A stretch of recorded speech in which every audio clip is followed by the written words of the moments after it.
Hi friends, today we are going to have a look at how we should clothe ourselves according to the word. So it says, therefore, chosen people, chosen ones of God, holy and dearly loved. Oh, is that not beautiful? Dearly loved by your Creator. Clothe yourselves with compassion, with kindness, humility, gentleness, and patience.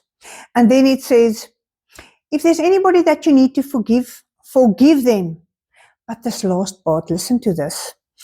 It is then covering all the above virtues with love, so that you will be in unity. I see this big coat, winter coat, that covers all of those other beautiful virtues, and that is love, and that brings unity. So may you go today and clothe yourself the way that God wants us to be clothed, with humility and kindness and gentleness, seeking all the good things out there.